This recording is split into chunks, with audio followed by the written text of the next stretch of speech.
Second time trying to record this today. What's going on, guys? It's Brandon back here again for the preseason power rankings.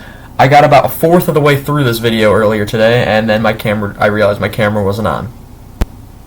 So, anyway, moving on. We got 32 teams on the board as usual, 32 teams to rank, and where I think they're going to finish in the overall projections of the season. This is essentially my standings predictions. And to start with number 32, moving down 3 spots from where I had them at the end of last season, we have the San Jose Sharks. San Jose sold off their one thing that was going well for them in Erik Karlsson. And, when you sell off that 100-point player, it's going to be a big difference. The only veterans they really have left are Coach Shore and Hurdle, but of course I love Barabanov, my favorite player on the Sharks. It's going to be a bad season in San Jose. I don't think the teams will be taking for Bedard as much as they are going to be Celebrini. Celebrini, of course, is going to be probably a fantastic player, nowhere near the caliber that Bedard had in his draft. It's going to be between Celebrini and Yzerman, which, speaking of Yzerman, the team that's going to go I have at 31st from the Eastern Conference, finishing last, down 5 spots from where they finished the season, the Philadelphia Flyers. Philly, they gave away Kevin Hayes, and they now are looking to go into a full rebuild, according to Daniel Briere. And, that's the Flyers, really. The Flyers and Sharks, those are your two destined tankers, two foreseeable worst teams in the league. But I think San Jose is going to do a bit worse just because of the lack of talent. Flyers, I think, with Tortorella behind the bench, at least can get some wins out of that. But I don't think it's going to be... I don't think teams are going to have as bad of records as they will compared to last year. Now, as you can see, I have some notes on the board here, and Zegras used to be on the board, but he just came off yesterday. Moving up 2 spots at number 30, we have the Anaheim Ducks. Drysdale's not signed. He probably will by the end of the preseason, and Lundestrom will be out until February. So they will be a little short-handed going into the season, but the Ducks, after last season, at what they bottomed out for worst in the league, just the only place you can go is up. And 30th right now is as high as I can see them going. We'll see how this team really does, as they've added Killorn. What else really have they done, to be fair? They haven't done a huge amount. And for the Ducks, it's going to be who's going to finish last in that division, the Sharks, the Ducks. I think the Ducks could easily get around 70 points this season. I think the lowest any team's going to go. I think the Sharks might finish with 63 at the lowest, Flyers around 65. But we'll see how that goes. Now at number 29 is an interesting case because they're moving down 1 spot, and you would think they'd move higher. But the Montreal Canadiens, and hear me out, the Atlantic Division. The Atlantic Division has 7 teams that consider themselves playoff teams. Boston, Toronto, Buffalo, the Lightning, the Panthers, the Red Wings, and the Senators. The Canadiens are the only one out of that that's not going to be considered a playoff team, and they're going to be beaten. They are going to get beaten a lot because they are playing in that division. And so I think they're not as bad as 29th. I think that their division is just that good that they're going to be bumped down to around 29th. And of course, now we have landscaping going on in the background. Not from my house, though. Now, moving up 2 spots from the last time, of course, Montreal acquired Kerfoot as well, we have Chicago. Bedard himself is going to get this team some points. I could see Chicago finishing at around 69, 70 points this season, around 11, 12-point upgrade from where they ended. And for the Hawks, it's another year of tanking. If they get Celebrini or Yzerman, they fall into the top 2 lottery positions. 1, if they win the lottery again, that's crazy. 2, they don't really need a center anymore. They have their centers. They have Bedard. They have Reichel, who can play wing as well. You have Oliver Moore coming up. You have Frank Nazar coming up, among others. We really need now to start to build around that. We have Korchinski on defense. We could use another good defenseman. We have Comesso in net, so that's fine. And we have we need some wingers and we need some defensemen. That's what we're looking at right now. And so I hope they don't have to. If they do get the 1st or 2nd overall pick, I could see them honestly trading that pick lower to get 2 high round picks if there's a team that's at the deadline and gets some 1st round picks. But yeah, that's how I see Chicago going into this year. Now, once again, moving down 3 spots, people are going to find this one controversial as well, I think. the Washington Capitals. When Ovechkin's chasing a milestone, this team's going to score. This team's old. With a new coach behind the bench, we'll see how they do. While they have their young guys like Strome, Milano, and Sandin in there, they're still old. Ovechkin, Backstrom, Oshie, Hagelin just retired. Carlson's getting up there in age. It's going to be difficult for Washington to keep up with the young and fast teams that are coming into the Metropolitan Division this season, which leads me to moving up 5 spots. A team that I think is not going to finish as nearly as poorly is the Columbus Blue Jackets. Washington I can't see finishing in the playoffs. Columbus I absolutely can. Columbus, if all things go right, and I mean all, they could finish. If Merzlikins returns to form, Laine, Gaudreau, and whoever you put on that line, whether it's Johnson, whether it's Sillinger, whether it's Jenner, that line just pops off and Gaudreau has 110 points or something and Laine scores 40 goals.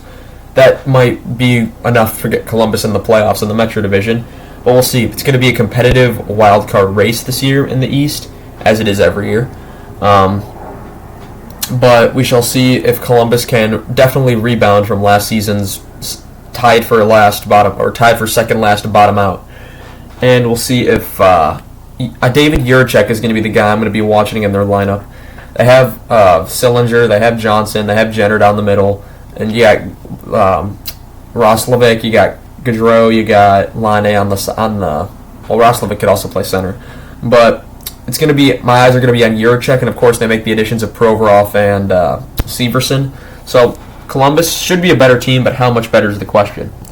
Moving up 2 spots and getting better every single year is the Arizona Coyotes. Arizona, I think, is higher than Columbus because I think they're going to get points based off how weak the Central Division is. Central Division isn't good anymore. No doubt about that. It's not like when I was younger where it was literally a death trap. The Pacific Division is taking over the mantle of the Western Conference, and a lot of the talent has left the Central Division.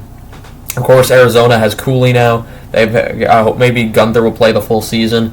And you bring in guys like Jersey and Dumba Jersey's a good young defenseman. Dumba, more veteran, good presence. They bring back Bukestad. I'm trying to think what else they've done. But Arizona should pry off the fact that there are some weak teams in the Central Division.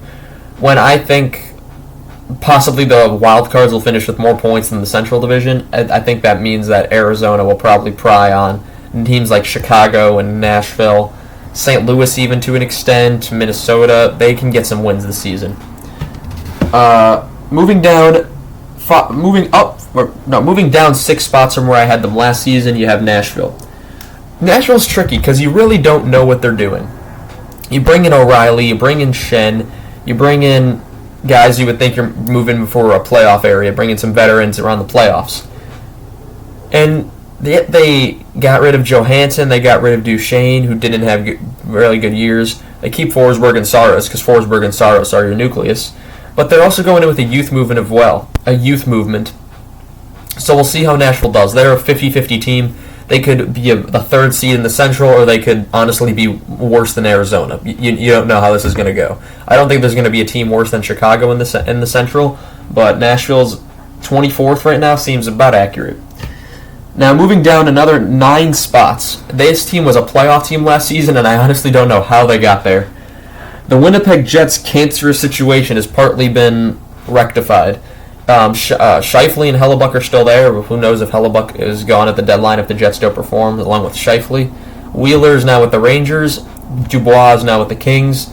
And who knows if the Jets are done. You still have Connor and Ehlers. A full season of Ehlers is important, and he needs to stay healthy. But with the Central Division, of course, you get Velarde, Kupari, and who's the third piece? Velarde, Kupari, and insert name here, I forgot. But the Jets, they could do better than this. They honestly could be that 3rd spot in the Central Division as well. But just from the move from Dubois, that's a lot of talent taken out of the lineup, and I know Dubois is a bit of a you-know-what.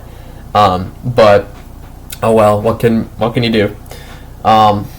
It's going to be, I think, a close race to be... I think it's going to be a close kind of mid-range that these Central teams are in. Teams like Nashville, Arizona, Winnipeg, 3 Central Division teams there, I'm predicting. But you guys, teams like Minnesota and St. Louis might barely get that 3rd seed spot. And moving down 6 spots, you have Calgary. Calgary finished ahead of the Florida Panthers last season, and Florida went to the final. But now that Toffoli's gone, who just off a career year, that takes a bit of scoring out of your lineup. And Backlund's now the captain. He's re-signed. Hannafin is 50-50 on whether he's going to resign. Lindholm, who knows? It's a season of questions in Calgary. If this team performs and they get into the playoffs, sure, they can look at a brighter future. Huberdeau and Kadri will need to have bounce-back seasons. Kadri, I thought, was okay. Huberdeau, when you drop off by 70 points, that's a bit of an issue. But we'll see how Calgary does this season. And another Western team next, because we've got all the West right now. Moving down 10 spots and out of the playoffs, the Minnesota Wild. Minnesota is interesting to me because they have all these cap penalties. There are teams that are spending to the cap to get into the playoffs, yet Minnesota has $14 million taken off, and yet they're still getting into the playoffs. Kaprizov, Hartman, Zuccarello, and then you got young guys like Dewar, Boldy, Rossi. Hopefully will be getting a full-time spot in the lineup. But I really don't know. Something about Minnesota, the loss of Dumba on the defensive core, re-signing Zuccarello, re-signing Foligno. Don't even get me started on that Foligno extension. I hate the guy, but holy overpay. Zuccarello's deal I thought was fair, though. And Minnesota is going to be questionable. If things go wrong, if Gustafsson performs the way he did last year, they definitely could take that third spot from St. Louis. They're probably going to be back and forth with St. Louis for that third spot. There's only two teams I can really see being solidified in that Central Division playoff spots. But who knows? We won't know until how the season starts. It is about how you start, and it's also about how you finish. I know the motto, but I'm changing it. And moving down 5 spots, we have another playoff team in the Islanders. The Islanders, when they acquired Horvat, looked different. And different as I mean Horvat looked different, and I mean Horvat, they did not play him correctly. Horvat's game is in front of the net, tipping in shots, getting those rebounds, and putting them in. They did not use him like that. They played defensively, and hopefully this season coming up, they can more fit better into Horvat's play style. And Barzal being healthy is going to be important. Then, of course, with Horvat, Brock Nelson's a guy who can always put up goals. Anders Lee, the captain, and then you don't have to worry about goaltending when you have Sorokin in net, and your defensive pairings have Dobson. I'm not forgetting names all of a sudden. You got Dobson, and I know the two defensemen. I know they have the same. They start with the same letter, and I'm blanking on them right now. Oh my gosh. What's going on? But the two defensive defensemen, you know exactly who I'm talking about. I can't believe I'm blanking on their names. All the times I say their names, and now it's just not coming to me whatsoever. But the Islanders, they should be competitive for a wild card spot. However, with Pittsburgh getting Carlson, I think it's going to be harder to get in there, and the Ottawa and Detroit and Buffalo all getting better. And it's all going to be also a big part of where Patrick Kane goes.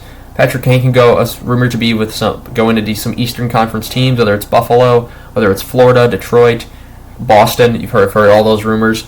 So any of those teams are definitely going to make the Islanders' life harder. Now, in the playoffs, moving up 3 spots, I have Vancouver. That's where I'll make a mark of Vancouver.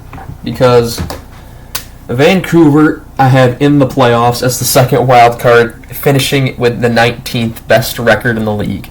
That sums up how I could see the season going between the West and the Eastern Conference.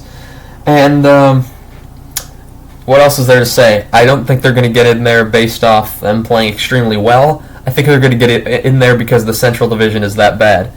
And it's going to be Vancouver, Minnesota, and Calgary fighting for that last spot. Winnipeg in there as well. But there's a reason I have them finishing 19th. They're not the greatest team that I think is going to make the playoffs. Moving up 7 spots, we have a team out of the playoffs with Detroit, just outside the top 16. Detroit got DeBrincat. They traded off Kubalik in exchange. They did some interesting moves over the offseason. They bring in Gostisbehere, good. They bring in Petrie, what the heck. They brought in Reimer to be the backup goaltender, and they brought in Alex Lyon to be the third string because teams now need third string goaltenders. Comparatively speaking, Hawks have Mrazek, Soderblom, and Stauber. So Detroit, they're going to want to make the playoffs this year. The goal for Detroit is to get in the playoffs, and then once you get in there, you're just happy to be there, and then you get another year to hopefully get back into there.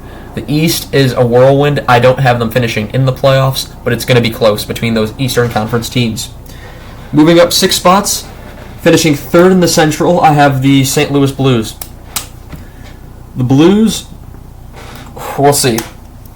Minnesota could easily take that spot, but I won't put asterisks next to them. I'll actually put where I think they're going to finish in the division.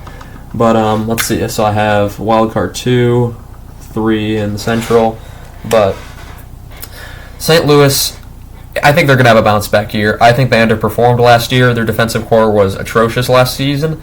There's no way it could be that bad again, especially when you have guys like Kyrou, Thomas, Schenn, newly named captain. You got veterans on that D core. You have veterans up front. Binnington needs to play well as well. And, of course, you got Hofer coming in as the future of the goaltending in St. Louis. We'll see how they play. It's going to be quite interesting to see how the Western Conference shapes out because there's a lot of teams I think shouldn't be in the playoffs that are going to get in. Now, at number 16, moving up 5 spots or more, I had them last year in the top 16. However, not in the playoffs. The Ottawa Senators. You see 2 teams in the West that are outside the top 16 in. The Senators are a victim. However, I do think the Senators can definitely get into the playoffs. These are just predictions, and they're definitely a team capable, similar to Detroit. Still haven't signed Pinto. They released Thompson. That's confusing, and of course now the whole thing with Pinto is going to be the whole debate with Tarasenko, and they signed him, and instead of Pinto, and they lost Thompson to the Ducks on waivers. You know, the Senators we should be optimistic about them, but some of the decisions are quite questionable. Senators are definitely going to be in the hunt for a playoff spot. If they're not, this season is a failure. If they don't make the playoffs, the season is a failure. And that's why it's going to be a crazy race for these wild card spots. Moving down 14 spots, I have Boston out of the playoffs. Yes, out of the playoffs. I know what they did last season. There's no way it's happening again. I don't care what anyone says. It probably won't be improved upon in my lifetime. But Bergeron and Krejci gone. Pastrnak now taking even more of the cap up.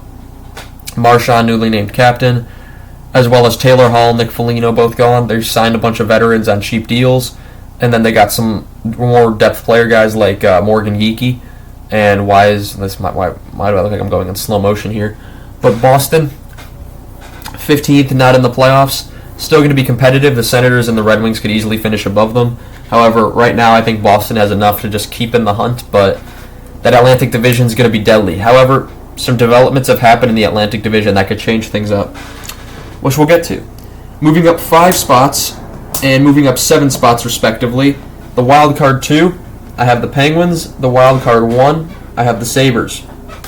And I dropped my magnet. Whoopsie. There we go. But Pittsburgh getting Karlsson should be the bump they need to get in. Their offense was okay. Their goaltending is what let them down last season, and whether they do, they kept the same goaltender because they really couldn't do anything else. And then they got it Nedeljkovic, who hasn't been great in Detroit recently. So, and they traded to Smith. Other words, Pittsburgh's going to be very. They exchanged Karlsson with Petrie essentially, which is an upgrade. They acquired Riley Smith. Good move. Their top 6 is solid. Crosby, Malkin, older, still productive. Raquel, Smith, Getzel, who will be missing the first 6 games of the season-ish. He's set for return, but that will be one of those that could possibly affect Pittsburgh's start. We'll see. Getzel can put up 40 goals, and we know this, especially when he's playing with Crosby. Buffalo, on the other hand, this could be Buffalo's chance to make the playoffs. They were 1 point off last season, and if Devin Levi gets the start and he performs as well as he did at the end of last season, this team could be a dark horse to come out of the Eastern Conference.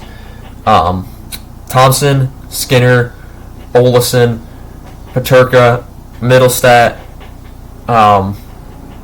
Cousins, how'd I forget him? Young forwards they have up front. Well, Skinner's not that young anymore. He's the veteran of the group. Oposo in the bottom 6 is captain. Defense could use a little bit of work, honestly. but because they could score a ton of goals last season, they just couldn't keep the puck out of the net. And now the goaltending is between Levi, Ukko-Pekka Luukkonen, and Comrie. Of those guys, if one of those needs to be shipped out, I honestly would pick Comrie to ship out. But if you want to ship out one of the young goaltenders, I'd keep Levi, and Luukkonen would be gone because you have Levi. But we'll see how Buffalo does this season. If they fail to make the playoffs this season, if they go backwards in progress, I don't even know what to say in that case. But with the East being as competitive as it is, this could be their chance. Especially with the Atlantic Division going the way it is, they could get a jump early in the season, which they have in the past. I'll never forget in 2019-20 where they went 13-3 to start the season, and then were one of the 7 teams to miss the playoffs by the end of it. Some of the stuff that's happened to Buffalo you can't even write about. Like, they've had so many chances. Dahlin and Power should take even more steps forward. Dahlin should be a Norris conversation. Power, of course. Dahlin, they're working on an extension. Power, is he up for his next contract this season? They're going to get close to the cap. They're, of course, front runners for Patrick Kane because he is from Buffalo. We'll see how Buffalo does. Moving up 5 spots, who I have finishing third in the Atlantic Division. However, developments. No Montour and Ekblad for about until around December. Both faced injuries in the playoffs. Both will be missing. Those are your top 2 defensemen. That's going to stink. Forsling will have to step up and take a bit of the mantle. Ekman-Larsson, if he could revive some of his younger days in Arizona, then that'd be fantastic for them. But the Panthers, finishing third in the Atlantic after going to the finals last year, doesn't seem too off the board. But with those injuries, Buffalo, Boston, Ottawa, Detroit can all be sneaking up on them early in the season. Now, finally getting back to another Western team, moving down 6 spots, Vegas. And I have them finishing in the wild card 1 spot. Now, if you haven't watched my predictions and you're probably screaming at your screen, they won the Stanley Cup. I'm wearing a Vegas hat right now. It's backwards. I'm not going to take off my hat because my hair's a mess. But Vegas, I honestly thought this was their worst roster they've had in all 6 of their seasons, yet they won the Cup this season. Bizarre how things happen like that. But Vegas is still a good team. I just think the Pacific got better. Vegas didn't really add much. They sent out Riley Smith in exchange for Barbashev. And that's really about it. They extended Aiden Hill. Which Jonathan Quick is now a member of the Rangers. Who's the other goalie? You have Thompson and Hill, who are probably going to split the net evenly. And who is their other goalie? They had 4. Who am I thinking of? I'm having issues with names today. Oh my. But Vegas' other goalie that they had that got injured, Brazois is back with the Jets. But Vegas still should be a good team. Don't get me wrong, they're going to be like Seattle last year and get like 100-plus points, but still be the wild card 1. Speaking of Seattle, moving up 2 spots, I have just finishing above their expansion brethren, and I have them finishing third in the Pacific. This is also a bet on Shane Wright. I think Shane Wright has the talent. If he can make a permanent spot in the lineup for himself, that would be excellent for Seattle because he was drafted 4th overall for a reason. He's a highly touted prospect, and last season didn't go the way he planned, and hopefully he's rejuvenated, he's motivated, and he gets back into it. Beniers should only get better after his Calder-winning season. The team added Dumoulin on defense. We'll see how he does after a rough season in Pittsburgh. Grubauer's going to have to be better since Martin Jones is gone. Joey Decor looks like he's going to get the backup position, although if Drieger comes back, that could be huge. He hasn't played in a season. But Drieger was one of my favorite goalies when he was playing, and I just realized my screen froze. So, of course, that's got to happen when I'm 24 minutes in. I'm not restarting this, so speed run. Rangers staying in the exact same spot I have last time. They lose some Tarasenko and Kane, who they acquired at the deadline. Should be around the same spot, and that's why they're listed there. Moving down 1 spot, of course, they added the backup position, Jonathan Quick. Colorado, moving down 1 spot from where I had them last season, simply because Dallas is better. I think Dallas is going to be a very extremely exciting team this season, and I really don't have an excuse for Colorado moving down, but that 8th just feels like the place where they are, especially with how good the Pacific and the Metro and the Atlantic are compared to the Central. Now in 7th, moving up 6 spots is Tampa. However, I made that prediction when Vasilevsky is going to be missing the first 2 months. This is, like I said, Florida and Tampa I have finishing second and third. However, I do think that they both will be under fire to start the season, and they'll start slow. They should get their gears together, and once they're healthy again, they should start rolling again. That's the bet that I'm making on them. Now, moving up 4 spots, we have the Kings, who I have finishing second in the Pacific Division. Colorado, Tampa, and LA I all have finishing second. And with that, I have Edmonton in 5th, finishing first. They move up 1 spot. The Kings move up 4, from where I had them at the end of last season. Edmonton is going to be, once again, gunning for the cup with McDavid and Draisaitl. This frozen screen is really making me angry, and I'm trying to go as fast as I can. I'm so sorry about this, but I cannot redo this video again. LA acquires Dubois. They send out a bunch of their depth. Their center depth is going to be excellent now. Byfield has to take that next step. Turcotte, that's the other guy they saw. They gave Turcotte, Kupari, and Velarde, which a lot of depth gone, but hopefully with the acquisition of Dubois, that adds a bit of more star power to their lineup, which they desperately lacked, to be honest. And with Kopitar and Doughty getting older, it's important they start getting that renewed star power. Now, moving down 2 spots from where they ended last year, I have Carolina in 4th, finishing second in their division because the Metro at the top is very good. Carolina and New Jersey are both very good. However, I think there'll be all 3 of these teams that follow are going to be really close. That Carolina, Toronto at 3rd, who are moving up 1 spot. The Devils, who move up 1 spot. Those 3 teams are all probably going to be within a point of each other. The Maple Leafs and Devils I have winning the division. I think Devils will have around 111 points. Maple Leafs probably around 110, 109. Canes around 108. However, the President's Trophy winners I have this season, I picked an oddball. A lot of people are going with New Jersey, Toronto, Carolina, Edmonton. I was not going to go with Edmonton again. I've even seen LA, but for me, it's got to be Dallas. Dallas looks like they're all ready to go. They're in the perfect mix of in-between eras. If Ben can keep up the season he had last year, if Sagan could even do just a little bit better than he did last season, he had a weak season. Robertson, Hintz are only going to get better. The team is young. Heiskanen on defense. They still got guys like Stan Coven who haven't even come up yet. Ottinger in net. Wedgwood as the backup. This team looks like they're on all cylinders ready to go. I think they will win the Central Division, the Western Conference, and the league during the regular season. And the playoffs, we'll get to that when we get to that. Adding Duchesne at a cheap deal helps them a lot as well. But yeah, Devils and New Jersey are going to be the top 2 teams, I believe. And they'll be fighting it out for the President's Trophy. The Stars, I think, come out just probably around 113, 112 points, just barely eclipsing and picking off a weak Western Conference. It's usually a team that's in a weak conference that wins the President's Trophy if you look back at history. Of course, Boston wins it last year in the better Eastern Conference, but that's rare. If you look back at 2019, I would even argue still then that the East had not fully eclipsed the West by that point. Of course, the Western Conference is much better during the 2010s, where a lot of Eastern teams won the President's Trophies. Look at Washington, who won 3. Boston won 1. Of course, Vancouver won 2, but Vancouver blew those chances, and I knew they were frauds. But yeah, that's going to be all I have for you guys today. Tell me down below what you think of my rankings. Injuries, of course, will play a factor. I know you can't see the full board up here, but I'll give you a recap. At 1, I have Dallas. At 2, New Jersey. 3, Toronto. 4, Carolina. 5, Edmonton. 6, Los Angeles. 7, Tampa Bay. 8, Colorado. 9, New York Rangers. 10, Seattle. 11, Vegas. 12, Florida. 13, Buffalo. 14, Pittsburgh. 15 and out of the playoffs, Boston. 16 out of the playoffs, Ottawa. 17 in the playoffs, St. Louis. 18 out of the playoffs, Detroit.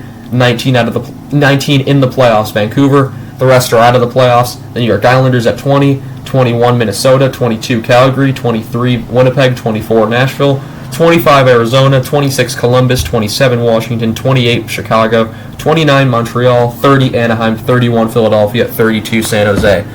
I think it went out. I think my camera went out at about 24 minutes, so I've only extended another 5 minutes. Hopefully that was quick enough. Sorry about looking at this for the last 5 minutes if you made it all the way here. Thank you guys so much for watching, and I shall see you guys in the next one. Goodbye.